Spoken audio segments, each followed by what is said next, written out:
Fala pessoal, aqui é o Marcos. Hoje eu vou te falar uma coisa que pode te incomodar um pouco.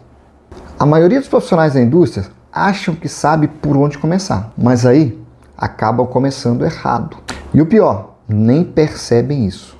Se você é técnico ou está tentando entrar na instrumentação ou até crescer dentro da indústria, me responde com sinceridade. Quando acontece uma falha, você tem certeza do que fazer? Ou vai naquilo que parece mais óbvio? Porque na prática, muita gente até tenta começar por um norte, mas acaba errando nesse ponto. Pessoal, isso acontece direto na planta. E não é raro não, hein? Na teoria é tudo bonitinho, mas na hora que dá problema mesmo, muda tudo. Tem operador te chamando, gente esperando resposta e vão te pressionar porque querem produção. E aí o que acontece? Você vai no que é mais rápido. Olha a indicação, passa o olho no instrumento e já tenta resolver. Só que nessa pressa, nessa loucura, muita gente começa errado e acaba nem percebendo. E esse é um dos maiores erros dentro da indústria. Começar o diagnóstico errado. O problema aparece, a leitura vai oscilar e a primeira decisão a pensar é o quê? O instrumento está com problema. Isso até parece lógico, porque a indicação é o que você está vendo ali. Mas aí esconde um erro invisível. Você está olhando o efeito e tratando como causa. Pessoal, eu vivi isso um monte de vezes. Começa a oscilar, aquele valor estranho, e adivinha a primeira coisa que alguém fala? Ah, isso aí deve ser o transmissor. Pronto, já condenou o equipamento. Ninguém nem parou para olhar o resto. E até faz sentido. É o que está ali, logo na cara. Mas aí é onde mora o erro.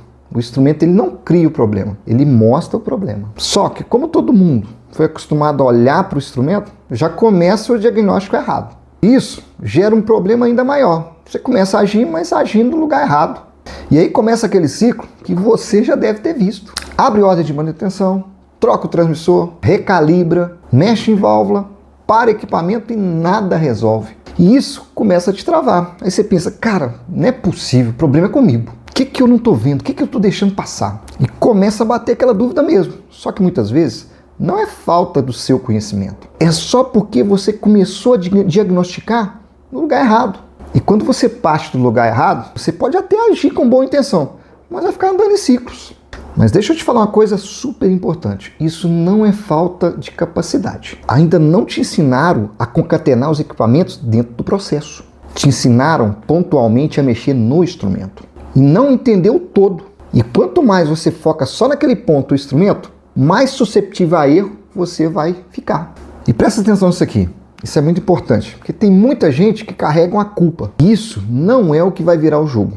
Eu já vi muito técnico bom travar nisso. Cara que conhece muito, sabe mexer no equipamento, entende variável, mas na hora daquele tumulto, ele acaba falhando.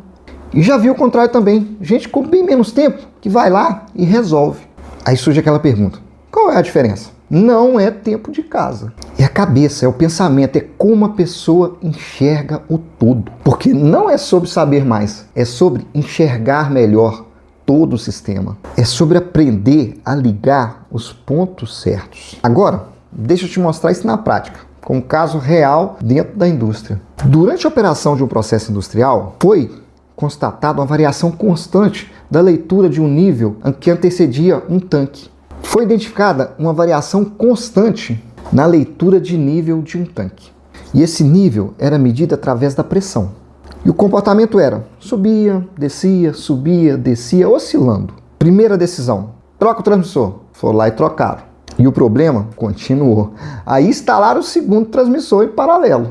E adivinha? Deu a mesma oscilação com os dois. E aí, deveria ter ficado claro de vez. Eram dois transmissores tendo o mesmo comportamento. Não tinha como ser coincidência, só que mesmo assim, ainda tinha gente insistindo que poderia ser os transmissores. Aí eu pergunto, por quê? Porque a cabeça da maioria já está treinada para comprar sempre o equipamento primeiro. E aí não tem jeito. Ou você muda o jeito de olhar, ou vai ficar rodando em ciclos. E aqui está o ponto crítico. Os instrumentos estavam funcionando, estavam calibrados, não tinha nenhuma falha eletrônica. Ou seja, o problema neste caso não era os instrumentos. O erro estava no diagnóstico. Até que, enfim, a equipe mudou o foco e começaram a olhar o processo ali no entorno.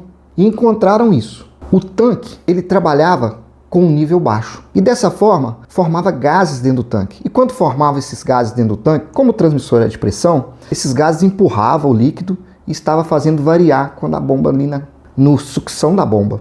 Imagina? Agora vamos lá. Presta atenção nessa sequência. Porque isso é o que separa quem resolve de quem fica travado.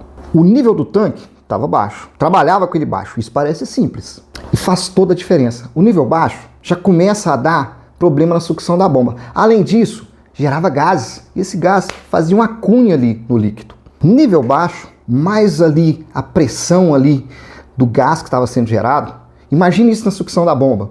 Isso gerava instabilidade. E quem estava pegando essa instabilidade? O transmissor de nível ali, que era por pressão. Então era isso que estava causando todo esse reboliço. Então, olha o resumo da sequência. Nível baixo, estava gerando gases ali dentro e a sucção estava instável. Pressão variando, automaticamente, leitura oscilando. Ou seja, não era o transmissor. Estava vindo esse erro do processo. Se você continuar só olhando o instrumento, vai acabar errando o diagnóstico. Isso custa tempo, custa confiança e acaba travando o seu conhecimento. E no fim, acaba atrapalhando o seu crescimento. Então faz o seguinte, no dia 26, reserva ali às 20 horas, porque no workshop Destravando a Instrumentação Industrial, eu vou te mostrar como parar de cair nesse erro, mesmo que você esteja só começando. A solução foi simples, aumentar o nível do tanque de 30% para 60% e melhorar a degasagem. Acabou o problema. Quando subir o nível e melhorar a degasagem, resolveram o problema. Simples assim. O processo como um todo se estabilizou e a pressão parou de variar. E claro, a leitura ficou estável. Não foi trocar o instrumento. Também não foi recalibrar. Foi entender o processo como um todo e depois disso ajustá-lo. E aqui está uma lição valiosa. Nem todo problema de indicação é problema do instrumento. Na maioria das vezes, é problema de interpretação. Se você não entende o processo como um todo, você vai errar o diagnóstico. Presta atenção nisso. Se hoje você olha para uma falha e não tem clareza total do que fazer, isso não vai mudar sozinho. Você pode estudar mais, ver mais conteúdo e ainda assim, infelizmente, continuar travando. Mas, dia 26 de março, às 20 horas, eu vou te mostrar como pode mudar isso. Então, tá esperando? Reserve esse horário. Porque, infelizmente, continuar do jeito que está só te mantém no mesmo nível. E você merece o próximo nível.